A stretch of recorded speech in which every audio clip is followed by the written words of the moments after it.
ada jenis-jenis introvert tertentu yang khas. Misalnya ada istilah social introvert. Social introvert itu bukan berarti orangnya tidak bergaul, tapi circle-nya sangat kecil. Oh, kalau sudah di circle-nya sih podo, sudah yo teriak-teriak, yo aktif ya. Tapi ganti circle, diam dia.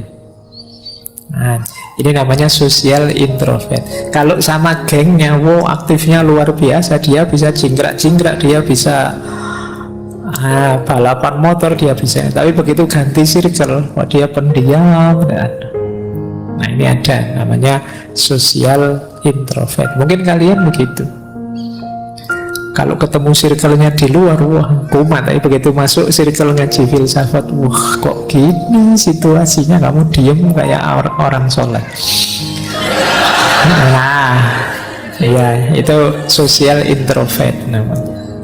Jadi, yo, kamu aktif hanya di circle-mu. Atau tipe thinking, pemikir. Berbaur sih, yo bareng sama teman. Tapi kalau sudah berbaur, diam saja mikir, kadang duduk di pojok sambil menganalisis, sambil nah, itu namanya thinking introvert. Tidak bisa diajak ngomong santai, guyon-guyon, pokoknya dia mikir, menganalisis sekelilingnya, nonton, wah ternyata kalau di kafe ini, ya itu mikir apa yang dilakukan anak-anak muda ini, ya masa depan bangsa gimana ya kalau anak-anak itu. Jadi yang lain ngobrol sepak bola, ngobrol K-pop, ngobrol apa, dia mikir masa depan bangsa. Nah, itu akhirnya dia diem terus mikir, ya Allah, ini nanti di akhirat gimana kalau ditanya malaikat ini, ya mikir. Nah, itu tipe thinking introvert. Ada yang jenisnya anxious. Anxious introvert itu orang yang cemas terus. Ya berinteraksi dia, tapi setelah berinteraksi terus dia bingung, aku tadi salah ngomong enggak ya? Teman-teman cocok enggak ya dengan gayaku? Komentar apa ya kira-kira teman-teman tentang yang saya lakukan tadi? Ini anxious, kamu tiap hari khawatir dengan itu. Jadi ini kalau menurut gengku aku kayak gini, ini cocok enggak ya? Sesuai enggak ya?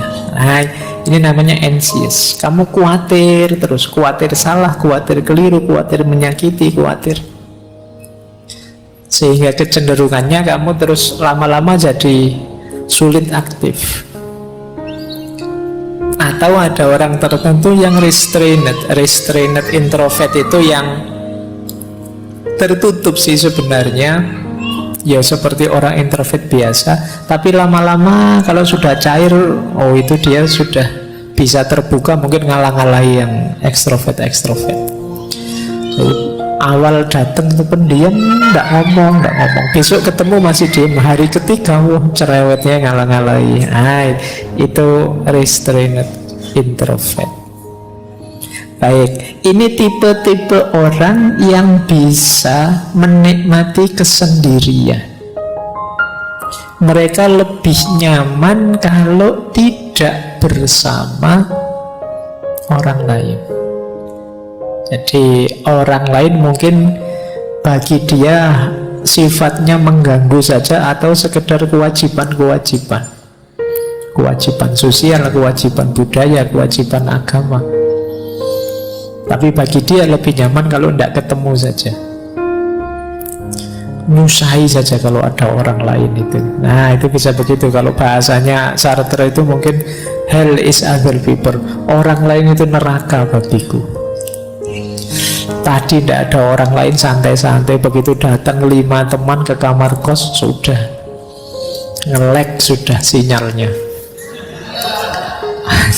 Ini gara-gara ada mereka ini.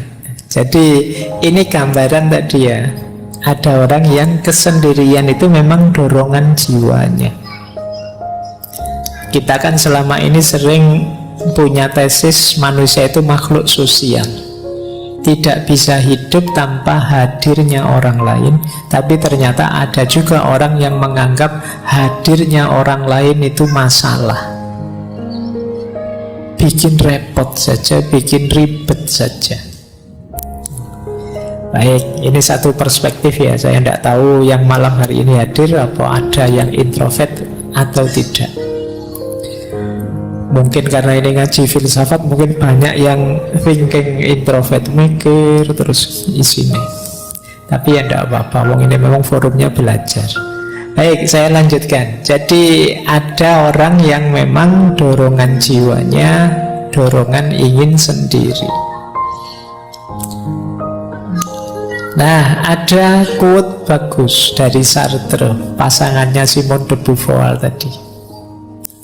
Kata dia, ya kesendirian itu memang fakta, kasunyatan, tapi kesepian tidak.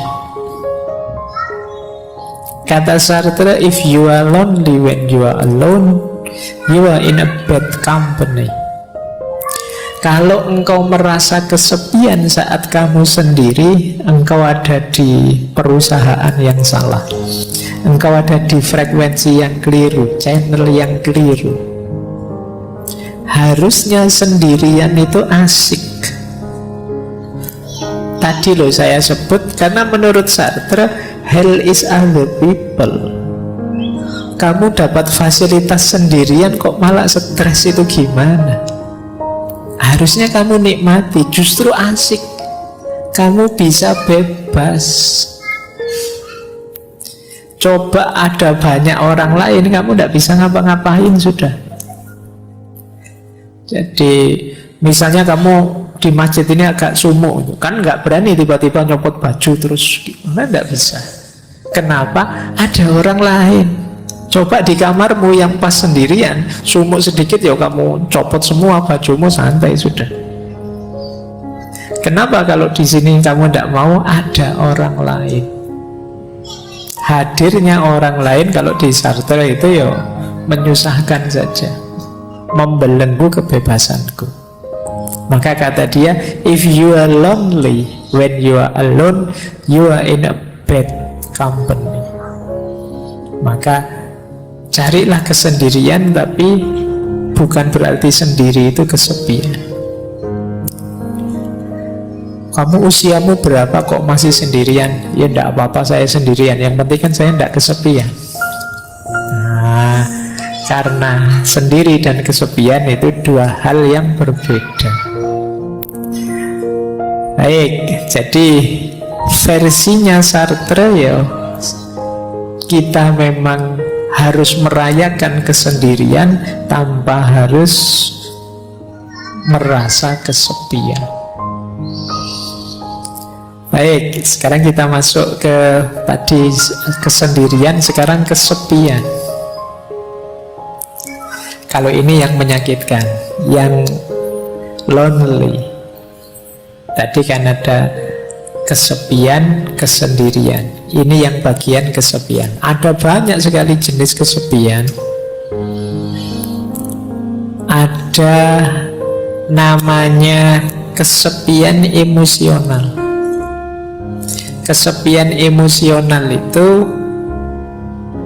tidak ada hubungannya dengan ada banyak orang atau tidak, tapi jiwamu memang jiwa sepi. Meskipun malam hari ini mungkin puluhan teman di sekelilingmu, kamu merasa sendirian. Berarti apa? Emosimu yang kena mental ini sudah. Jadi temennya banyak loh, kok masih merasa kesepian. Ramenya bising di sekeliling, kamu merasa asing sendirian. Ini kesepian level emosional.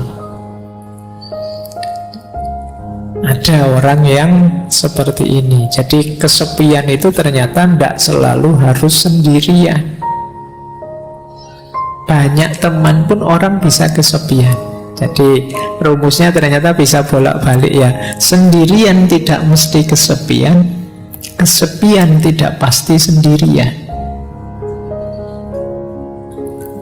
Mungkin kamu dekat dengan orang yang kamu benci, ya rasanya tidak nyambung sama sekali dan kamu merasa sendirian, tidak ada yang mendukung.